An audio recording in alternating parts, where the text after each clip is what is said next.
Django here, and I'm bringing you my Major Gods tier list.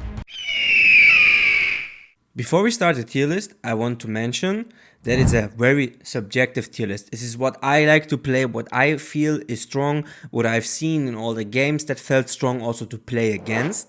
Also keep in mind, my opinion is very fresh. I didn't play Age of Mythology before. Obviously I have an RTS background playing AoE 2 and AoE 4 at the top level, and now I have about 120 hours in Retold, so I think my opinion now can be justified with gameplay and knowing how matchups also play and stuff. The best way to go over this tier list is to go from Pantheon to Pantheon. So I will first start with the Atlantean Pantheon. Why is that? Because I personally don't like to play Atlanteans that much. Now that comes to a surprise because actually Atlanteans are quite easy to play because of the citizens. But what I personally don't like about Atlanteans is the way how they play out. Especially since I'm a very aggressive player and I play for H2 for map control. And yes, you can do that with Atlanteans, but if we go into a tech tree now, for example, let's just go with Kronos here. Yes, you can play aggressive, you can play for the map control, but what often ends up happening is that you play Murmillo as your frontline main unit from your barracks, and then you have to make a counter barracks to counter the enemy units, and that's either gonna be Catapeletis or Turma. I think the Cherry Ballista is just straight up shit. Like, sorry to say it, but it's just so bad, it's so clunky, it's so expensive, and I never want to build this unit. So I end up with Turma and making some of these Catapeletis as well. But the problem with the Turma is just simply, yes, it's good against other archer range units, but I want to have a raiding unit that can send everywhere and micro and kill my opponent. If I compare this to Greek that can make Hippios, they kill villagers. Turma, they tickle villagers. They simply don't kill villages, or you need to send like 8 or 10 Turma, and then you don't have these Turma with your main army. And for that reason, I simply don't like to play Atlanteans. If I play them in H3, they're super fun. You have Contarius, you have Arcus and stuff, but playing them in H2 feels so clunky and awkward, and then you end up, you have 20 Turma or 15 Turma, what are you going to do with them in H3? Kind of meh. I don't know.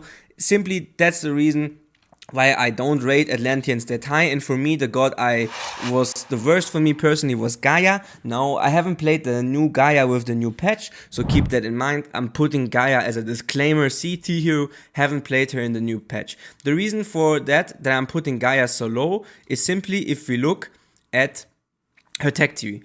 Gaia in the first age with Oceanos, it's great, and Calidria, but as I said, don't like to play for H2, like to play for H3. She just simply has the worst options in my opinion. All the other two gods can go through Hyperion and have Chaos and a strong Satyr. For me, going through Thea is not bad with the Hesperid trees and the Dryads and the Stephalian burn, but it's simply not as good as going for Hyperion and the Chaos. Also, in H4, going through Atlas is okay, but going through Hecate and going for a Tartarian Gate and Lampades just feels so useless. Like, you're just forced to go Atlas, and yet again, with both Uranus and Kronos, you have access to Helios, which I like personally the most, and I think is the strongest H4 god as well. Now, coming to my next god, and that is Uranus. I would personally put Uranus into the B tier. And the reason for that is, yes, Uranus is nice and he has now access to Chaos through Hyperion, as I already mentioned. And also Uranus has access to Sky Passages, which I really like to play around the map. Sky Passages are super fun and a kind of unique way to play. But yet again, I'm stuck with the H2 problem for him. Coming to A tier is Kronos.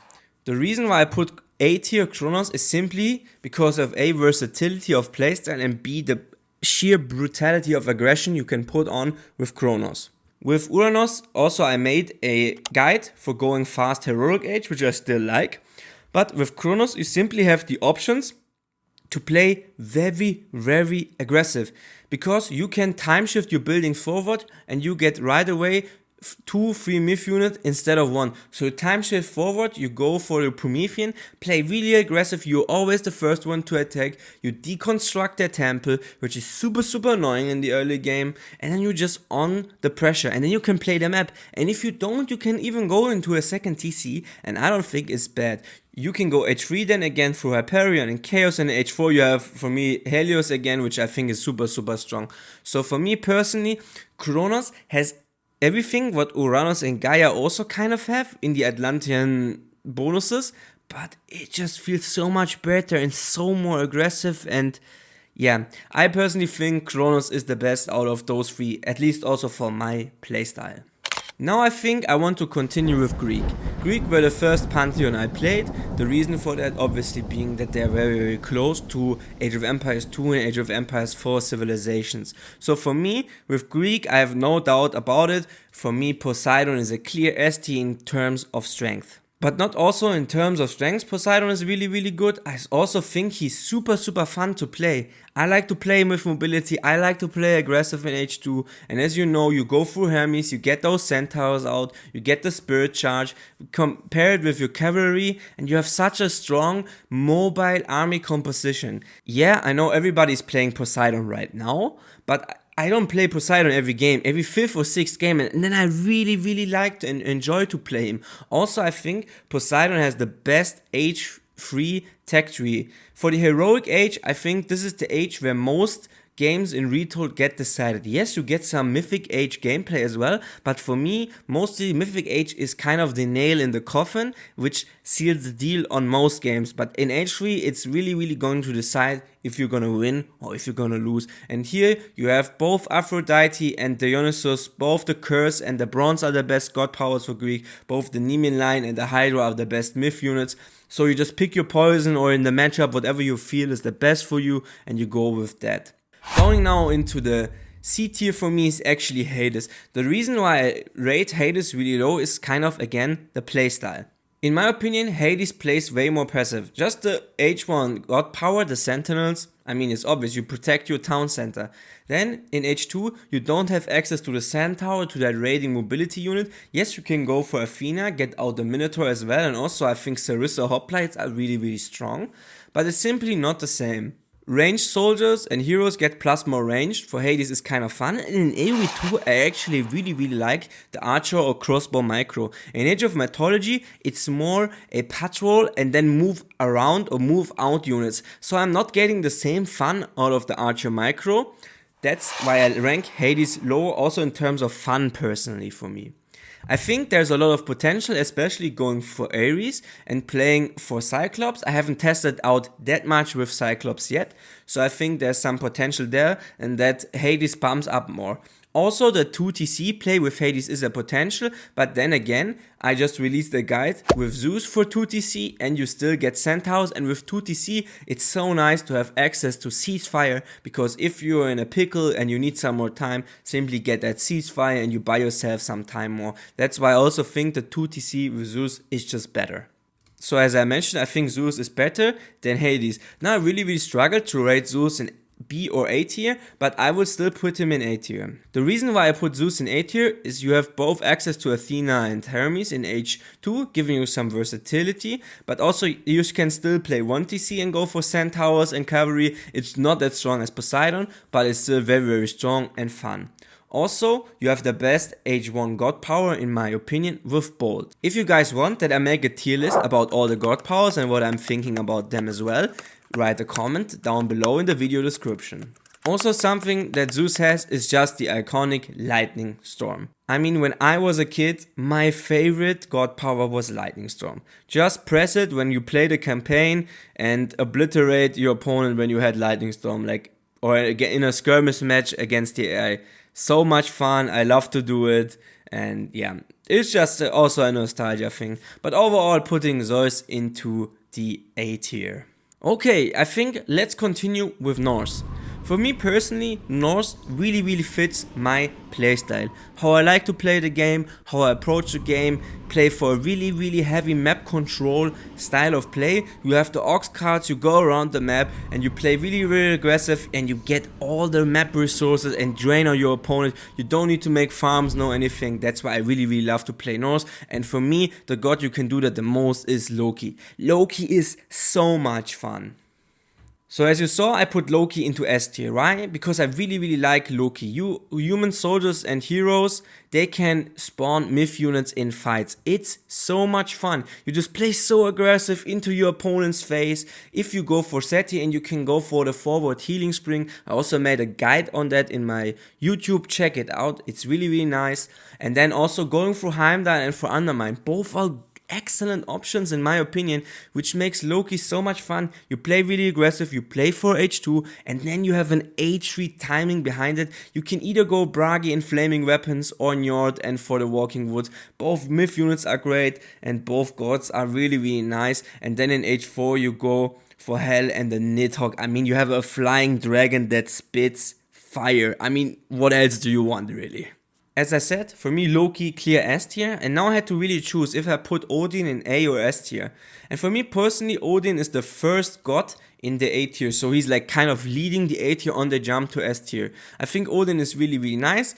I just personally even like to play Loki a bit more, and now this is pure preference. So if we look at the Odin tech tree, he doesn't have the healing spring and that kind of idea where you trade off and send your units back to the healing spring. But obviously you get access to Freya, and for the Valkyrie you have mobility, also have thundering hooves, and you can also mix in your raiding cavalry, which I really like as well, and the playstyle. Obviously what really helps you is that gatherers and dwarfs hunt 10% faster. It's the same concept as Mongols in AoE 2 as well. If you play AoE 2, they're really strong there. Odin is really strong and Retold as well.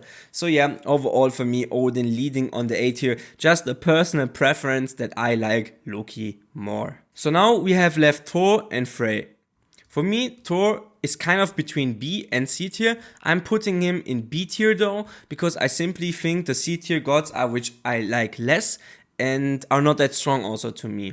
So Thor for me is a clear B tier pick, because you have the dwarven army, you get the 3 dwarfs out of them, and then you make your army and you attack your opponent and you can hit some nice H3 timings because of that extra eco as well. And now comes my but to Thor.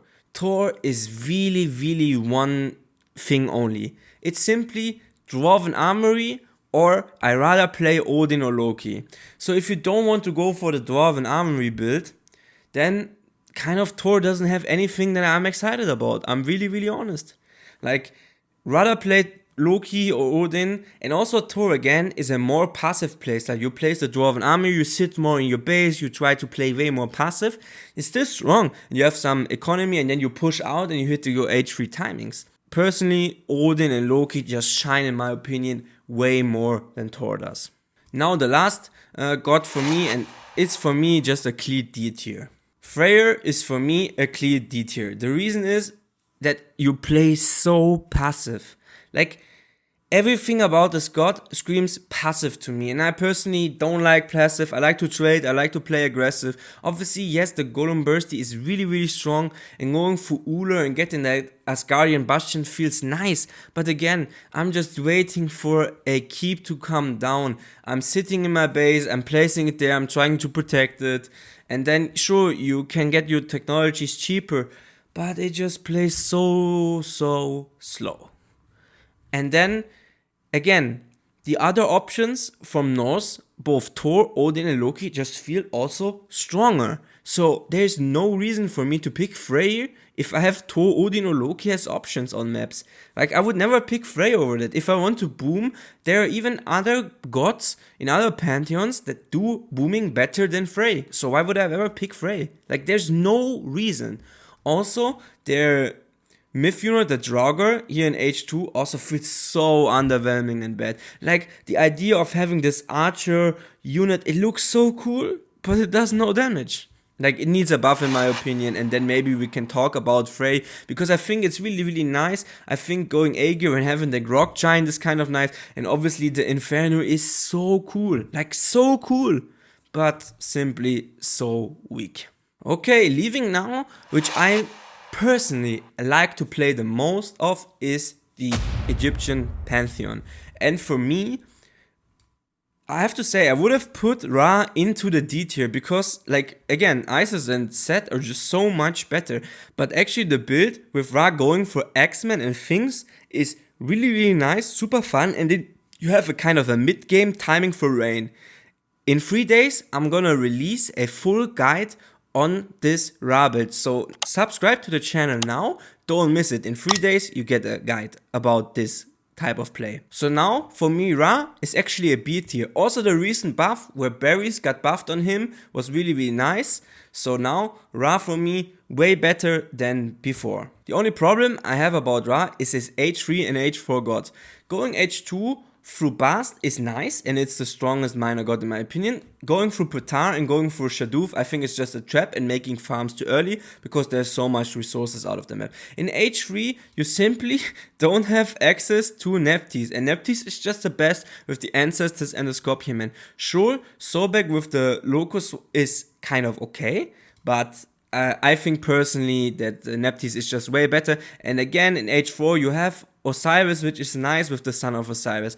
But yet again, I have to say, going through Thoth and going for the Meteor is just so much better. Like, so much better. Now, going for my next pick, I'm gonna put Set into the A tier. Set for me is just a notch above Ra. Why? It's super, super fun to play first. You have the Set animals, you can convert them with your priest in the early game. It's like so unique, it's so much fun to play. So Set for me, A tier.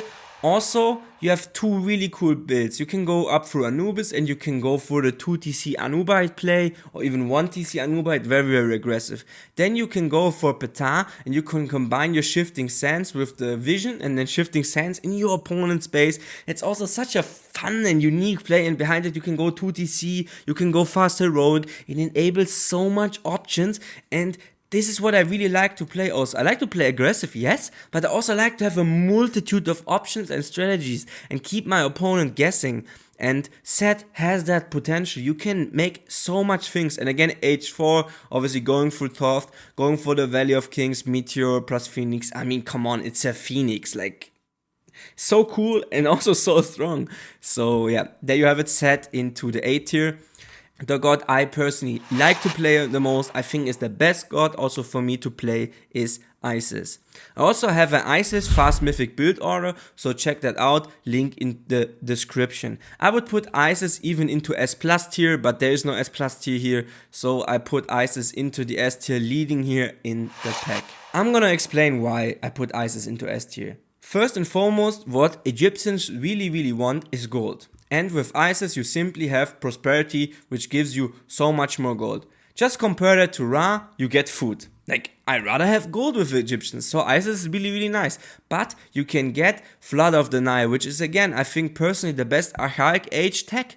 Like, Flood of the Nile gives you that trickle of food, so you can reallocate your villagers more to gold and then also later to wood if you want to make chariot archers. You have the best minor god in both Bast and Anubis, which gives you a really versatile option. You can play for the things and play X-Men things like Ra, but simply just way better because you have Prosperity and Flood of the Nile, so you have a really hard potential there. You can go for the Anubite 2TC play, and don't forget you can obviously go for that Ancestor Eclipse timing.